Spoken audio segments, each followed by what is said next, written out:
Welcome back to another project video. This one we are doing the wire set for the spark plugs. Uh, I had to search and search and search for some information on how to set these wires up. So I'm going to go over some tips and tricks and show you the process of making these.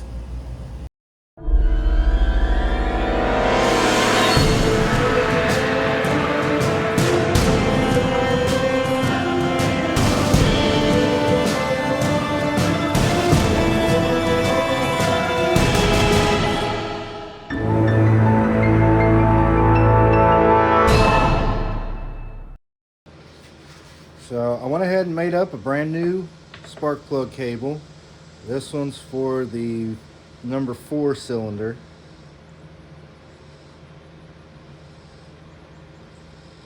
Just trying to straighten up the tag. I moved the tag over as well so I can keep track of the cables, make it easier to remember which one is which. But I kept the same boots. I got brand new terminal here. The internal wire terminal is the old one. I transferred over because the kit didn't have any of these. They had the automotive type terminal, and I just want to make sure everything's going to hook up properly. But I'm going to show you how to install these. You do not necessarily have to crimp on these. I'm going to show you a solder technique with it, but I did do a light crimping just to help it hold against the wire afterwards. But I'm going to show you how to install, how to set up one of these wires. All right, first off, and I searched all over the internet trying to figure out how to do this. Finally found something on a message board about this. The center one coming from the coil, you just pull it out. It's got a kind of a spring clip formed around it, and that helps lock it in. You can see right here. So that one pulls out. Now here you want to pull the boot back some, and these twist out, quite literally. They are a threaded barrel terminal, and the threads are what help keep it from falling out. So as you can see there, we are going to install brand new ones on the new spark plug cables. Now with these older outboards, you don't want to go with the standard kind of wire that automotive applications use. This one's got a copper core in there rather than the large wire. This is what you want because we're going to be soldering that into the screw-in terminal. So it needs that type of wire in there to really push in and lock in.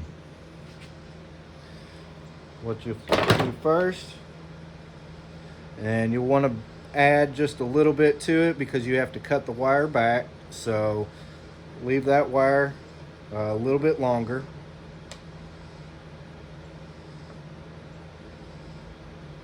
About like so.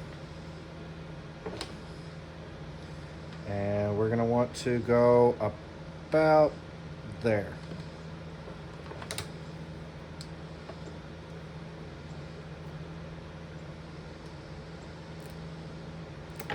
Because you're going to want to cut off about 1/4 inch.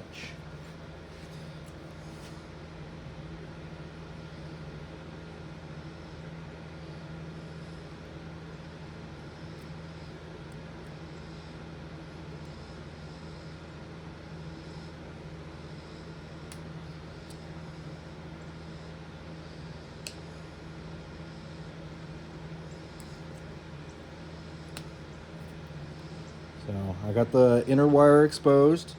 Make sure to cut off all your extra strands.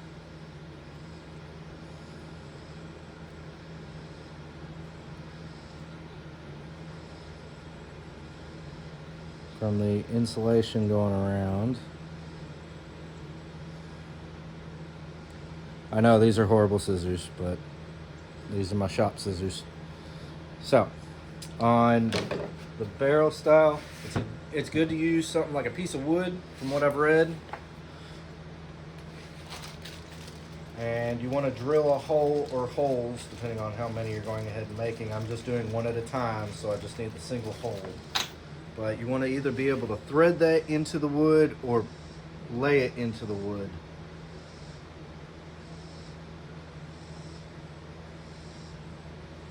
So, got it just like so. You'll want to spread these some around so that way they push out when you put it down in.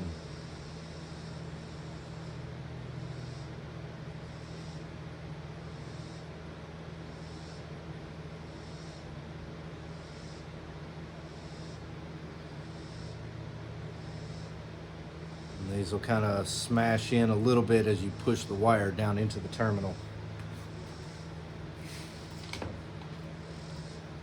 I'm gonna take some regular flex core rosin. You can get this stuff anywhere. That's just the regular stuff. Probably want to use roughly about that much. And what I do is I just fold it up so that way it all sits down into the barrel right there, and you'll heat it up and it'll all melt down.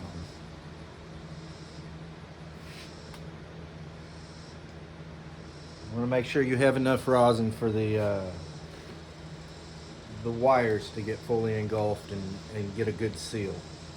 So make sure you have your wire ready to go, because as soon as you heat this up, you'll want to push it straight in. Be careful, you might have a little bit seep out around the sides of the wire, so you want to watch your hands.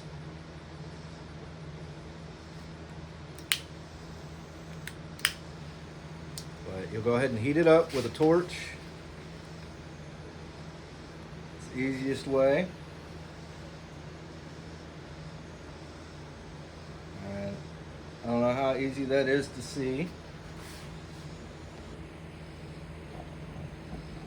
We'll zoom it in just a little bit. Make sure it's nice and heated, and that way that stuff is nice and liquid.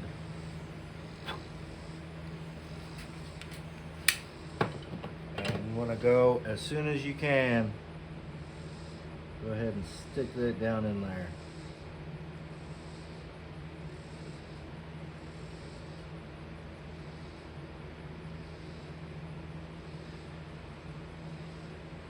Let it cool down.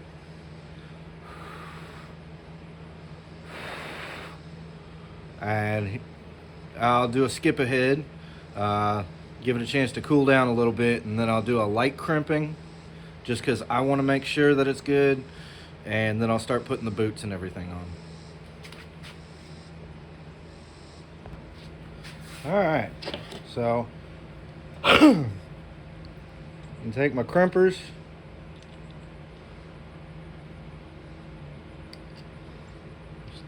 lightly do it one way, and then I'm going to use the end here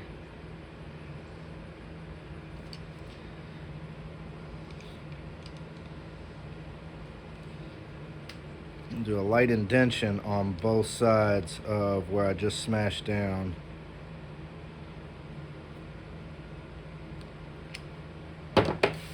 And that'll help clamp it a little bit onto the spark plug wire. And that sucker's not going anywhere. So that end is ready to go. I already got my adapter here. And now I'm going to go ahead and work on the end that plugs into the coil pack. So I'm going to go ahead.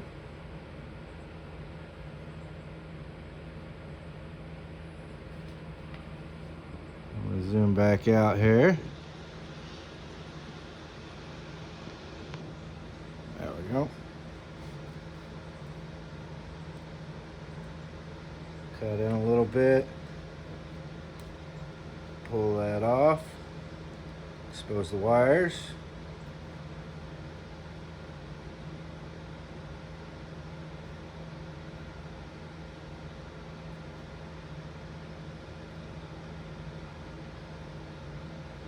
Cut off the excess threading there and the insulation. I really do need better scissors, but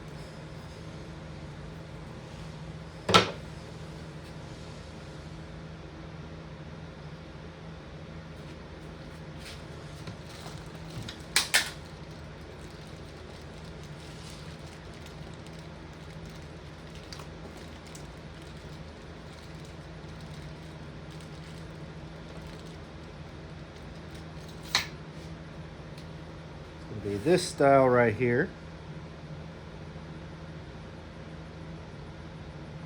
So I got enough of the wires. I want them going on either side where they'll be underneath the two side terminals. And you want to go straight in.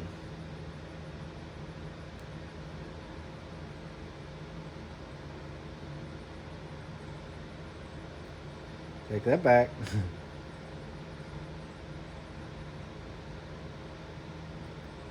Fold this over.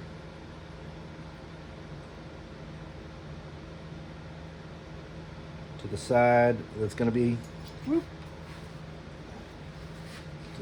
You got the one side that's open for the spike in the middle, and you got the one side that's closed. Have it folded over where it goes to the side that's closed. Run this alongside the wires in the middle, straight down.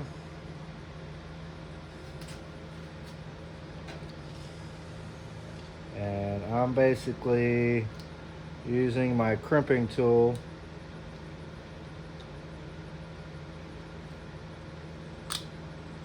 just to push the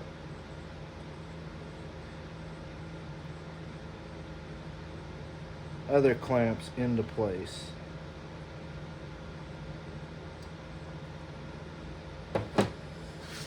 So that's all set to go.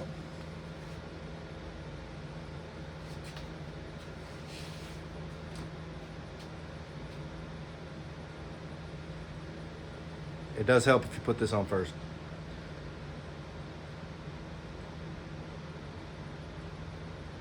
And the screw-in terminals, you don't really have to worry too much about it. You can add some dielectric grease if you want, and that'll just help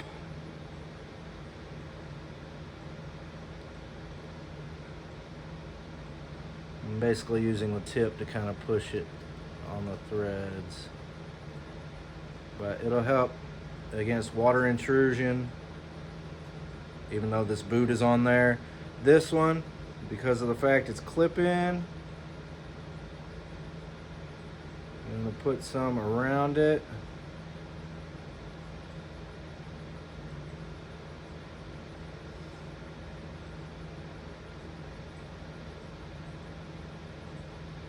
Just like so. And slide your boot over. And then when you go to install it, just slide your boot back, pop it in till it clips, and then slide your boot over. But this way you're not getting the dielectric grease everywhere. So I'm going to fast forward through the remainder of the wires, with the exception of, I'm going to go ahead and show you something on my one wire I did finish right here. Pull this back. This is the push-in style connector right there. So you'll want to get your wires kind of mashed down after you cut off that 1/4 inch. You want to just kind of mash them into place right there. Press them down. And what you're going to do is try to figure out where this is going to get a nice tight hug against those wires. and you're going to put it actually through the middle of the insulation, straight through the wire inside, and then slide it over, and then put your boot on, and it will stay in position just like so. And of course I got that labeled so I remember where which cylinder it goes on. Took those off the old ones. Figured why make new labels when I can use the same ones. But I'm going to fast forward through the remainder of the cables, show you how to build those up. Go ahead and screw this in place. This is my center one going to the ignition coil. And I do have 2 of them taken off right now. I know the number 2 cylinder one goes next to the caulk heifer symbol on my cap here. So I remember which one is which with that. But try to make sure you either have it marked in some way or do them one at a time, so that way you don't get them mixed up. End up firing it out of order, mess the engine up.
Alright, so I have all the spark plug cables replaced.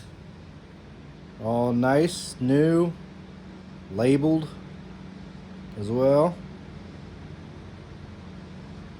So when I do the rebuild, when I finish putting everything together,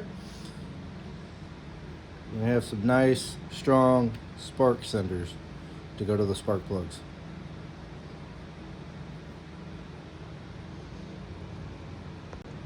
I also want to add in the kit that I got. It came with a bunch of terminals, so I mean it's got enough for definitely a V6. Looks like enough for V8. And like I said, this is the actual wire strand core as well. So these are truly meant for outboards that use these barrel the screw and barrel adapters. But I got a lot of extra terminals. I got plenty of extra wire should I ever need replacements, or I could sell it or anything. So